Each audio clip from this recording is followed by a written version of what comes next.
আলেমরা জাতির জন্য ইলমে দ্বীনকে কিয়ামত পর্যন্ত বের করে আনবে।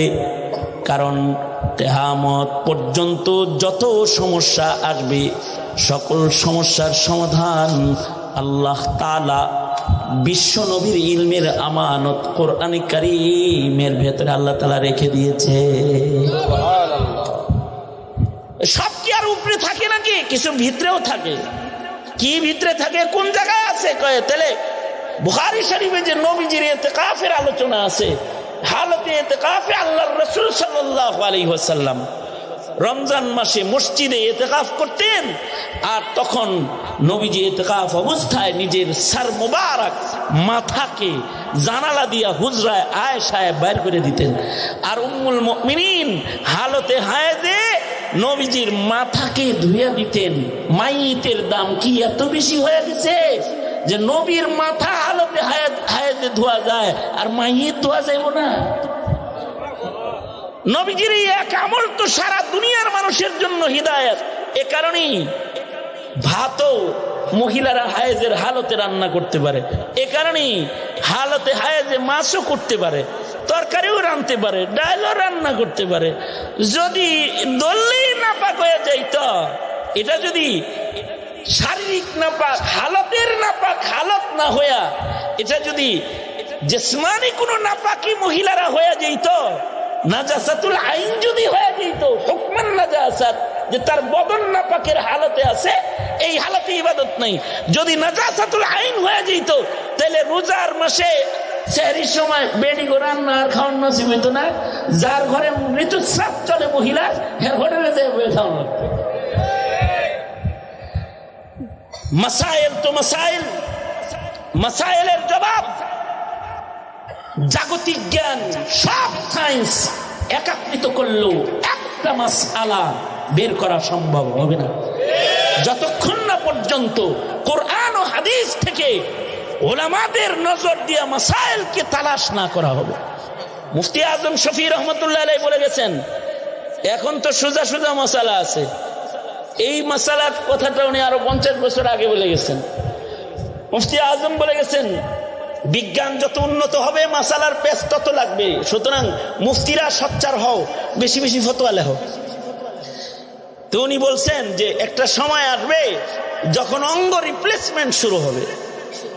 যেমন ওরই মোকদ্দমা হিসাবে এখন বিভিন্ন কিছু সংসদে আসতে চায়, সেটা হলো ট্রান্সজেন্ডার শিরোনামে আসতে চায়, যে পুরুষ নারী হইতে পারবে, নারী পুরুষ হইতে পারবে। একটা সময় আসবে তখন পুরুষ নারী হয়ে যাবে একেবারে অপারেশন করে, আর অপারেশন করে মহিলা পুরুষ হয়ে যাবে। এখন মাসাইল তো অনেক, যেমন মনে করেন রক্ত একজনের দেহে দিতেছি, এর সমাধান করতেছে কোরআন। আধুনিক সায়েন্স মানুষের চোখ পরিবর্তন শুরু করেছে, যে একজনের চোখ আর একজনের চোখে লাগাই দিতেছে। আধুনিক মেডিকেল সায়েন্স মানুষের কিডনিকে কেটে আর একজনের কিডনির জায়গায় স্থাপন করে দিচ্ছে। আমি মুরাদনগরে মাহফিলে গেছি, তো এক লোক এসে কয়, হুজুর আমরা দুইজন মিলে একজন। দুইজন মিলে কেমনে একজন? আমি আমার দুনো কিডনি নষ্ট হয়েছে, তো আমার বউ আমার একটা কিডনি দান করছে, তো এই একজনের কিডনি আমরা এখন দুইজন, তো দুইজন মিলে আমরা দুইজন মিলাই একজনের কিডনি দিয়ে দুইজন চলে। আমি বললাম যে কিডনি দান করছে ভালো কথা, কিন্তু লাগাইলেন জায়েজ আছে কি না, না জায়েজ এটা কি জিজ্ঞাসা লইছিলেন? তা তো জিজ্ঞাসা, এটা কি ভালো হইলো না মন্দ হইলো এটাও তো জানার দরকার আছে। কারণ হলো খালি সায়েন্স কিছু দিলেই হবে না উপহার, সেটা কি জায়েজ না না জায়েজ এটা তো দেখার বিষয়। যদি জায়েজ না দেখেন তাহলে তো নেকি নিয়ে টানাটানি না, গুনাহ নিয়েও টানাটানি শুরু হইব পরে। কারণ হইছে আপনাকে আল্লাহ যে চোখ দিয়েছে, চোখ দিয়ে আপনি এতদিন করছেন কোরআন তেলাওয়াত, দেখছেন আলেমে দ্বীনের জিয়ারত করছেন, কাবা শরীফের জিয়ারত, আপনি চোখ দিয়ে ভালো ভালো কাম করছেন, যারে দান করে থেকে গেছেন, হে চোখ দিয়ে পিস্তলের বার্তাই না একজন মানুষও খুন করছে। বলুন তো এখন এই গুনাহটা কি হের আমল নামায় যাইব, নাকি আপনার চোখ দিয়ে করছে হিসেবে আপনার আমল নামায় যাওয়ার কথা? কারণ আল্লাহ তো চোখ হের এগুলি করার লেগে দেয় নাই, আপনার ইবাদত করার লেগে দিচ্ছে। পেশ লাগে নাই? আগ করে চেয়ার হয়েছেন কেন? লাগে নাই ব্যাস? আপনি যে আপনার কিডনি যে আপনি বোর কিডনি দিয়ে লইলেন, এখন আপনি যদি এই কিডনি দিয়ে গুইরাও শালীর লগে মুসাফা করেন আর গুনাহ খাতা করেন, তখন আপনার এই গুনাহ তো হিসাব মতো কিডনি যেহেতু হে দিছে হের আমল নামায় যাওয়ার কথা, কারণ আপনারা তো দুইজন মিলে একজন। মুফতি আজম শফি রহমতুল্লাহ আলাইহি আশ্চর্য কথা বলে গেছেন।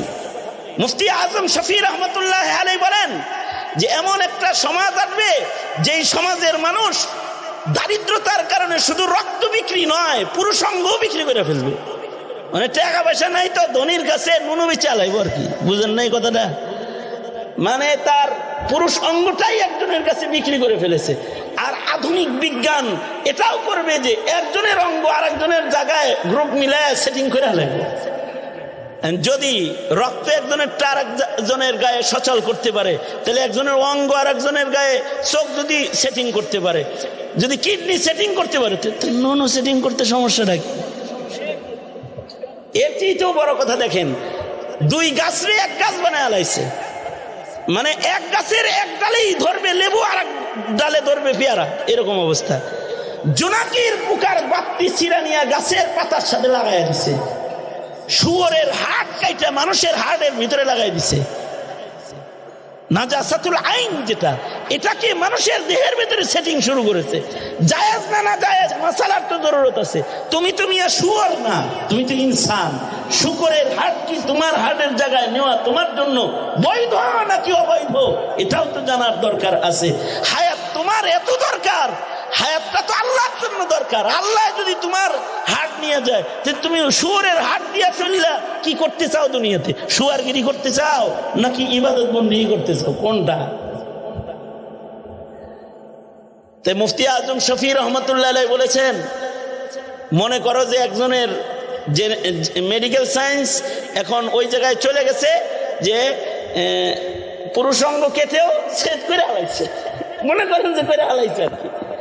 এখন যদি কইরা ফালায় দিয়া থাকে, 100 বছর পরে যদি তাই করে যে সেটিং করা শুরু করে দিছে, মৌলবীরা যদি খালি ফতোয়া দেয় যে চোখ একজনের আরেকজনের দেওয়ান জায়েজ আছে, তাইলে খালি জায়েজ আছে ফতোয়া দিলে দান করব না, চোখে তালা লাগায় রাখুন লাগবো রাস্তা দিয়ে চলতে, তখন কাটটা নিয়ে লাগায় হালাই দিব।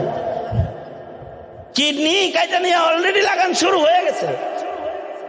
মানুষ কিডন্যাপ করে কিডনি কেটে রাস্তায় ফেলে দিয়ে আরেকজনের দেহে সেটিং করে অন্য মানুষকে জীবিত রাখার আমল চলে আসছে অলরেডি। যে তার চিকিৎসা আরেকজনের কিডনি কাইটা করা শুরু করছে। তাই যদি করে তো ওইটা কাইটা ওইটাও করতে সমস্যাটা কি? যদি করে কাইটা, আর যদি সাকসেস হয়ে যায়, আর যদি সে বিবাহ করে একটা বাচ্চাও তার হয়ে যায়, তাহলে এখন প্রশ্ন আসবে, এই বাচ্চা আব্বা বলে কাকে ডাকবে?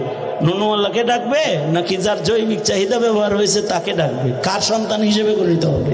মাসালা তুমি আব্বা ডাক বাইর করবা, এটা বিজ্ঞান দিয়ে আব্বা ডাক বাইর করতে পারবে না, শরীয়তের মাসাইল দিয়ে তোমার আব্বা ডাক বাইর করতে হবে। কে তার বাবা মাসালা দিয়ে খুঁজে বাইর করতে হবে।